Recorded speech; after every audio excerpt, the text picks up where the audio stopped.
So if you are not familiar with the Gold Star, where its origin came from, back in 1918, Dr. Anna Howard Shaw, who was a suffragist, pushed to get the Gold Star recognized as a symbol of a lost loved one during the Great War. And so mothers would sew flags that would hang from their windows of that Gold Star on a white field. I think Blue Star might have meant injured or serving, but Gold Star recognized that ultimate sacrifice. So since then, women have pushed to get formal recognition of that sacrifice through the Gold Star Association.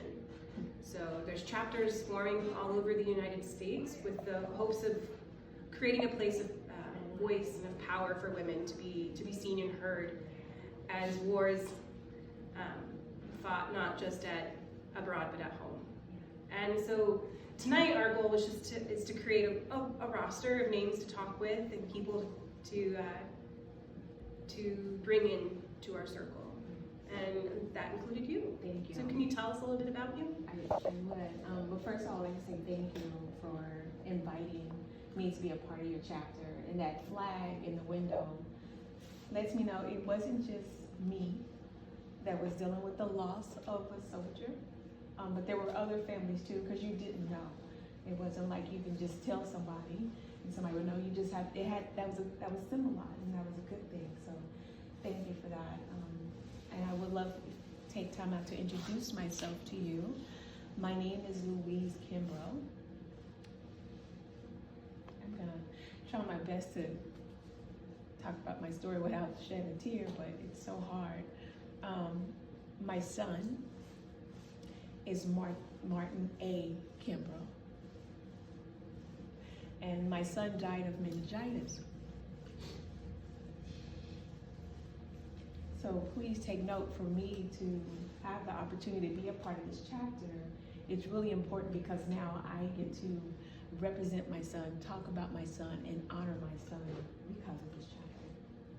Absolutely. And part of this meeting this evening is slightly self-serving. We've been tasked with the job of creating a roster of women who've lost husbands and sons and in the war, because just recently, this month actually, the government has set aside funds to send mothers abroad, to send them to France.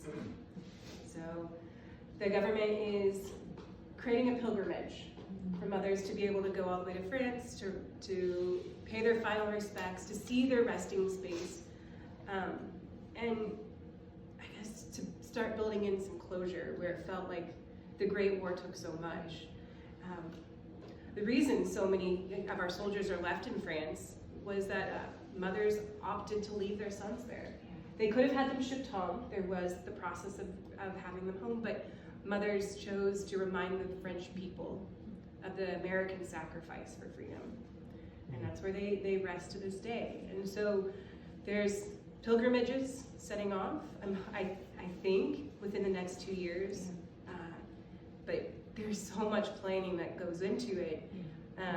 To get all the way from Shawnee, Kansas, all the way to France just seems like a monumental lift. And I know you could speak to some of that too, as you've been traveling and thinking about the process of setting sail to France. Yeah, it's been a journey, just being invited. So please take note, I'm from Columbus, Ohio. So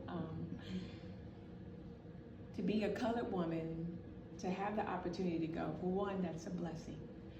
But two, at the same time, it can be devastating. Please take note. There were 6,685 colored women invited. But not all 6,685 women have the opportunity to go. You see, we don't have the money to go. We don't barely have luggage to pack clothes in to even go. Less knowing our health, and then some of the women have remarried, so you can't find them, so they can get the opportunity to go. But the bottom and the worst part about it is, some of us that have been selected to go is less than 200 out of 6,685. only 200 can really go. Now, please take note that 200, we still have to deal with segregation, separation. You see, as colored women, we can't get on that ship with the white women. They got a luxury ride. I barely got luggage to put on the train. Now, take about it, I'm gonna get on a train, and then I'm gonna get on a boat, so that's 24 hours for an old woman, an old colored woman. And then we find out, when we get there, we can't even go to the gravesite the same time the white women go.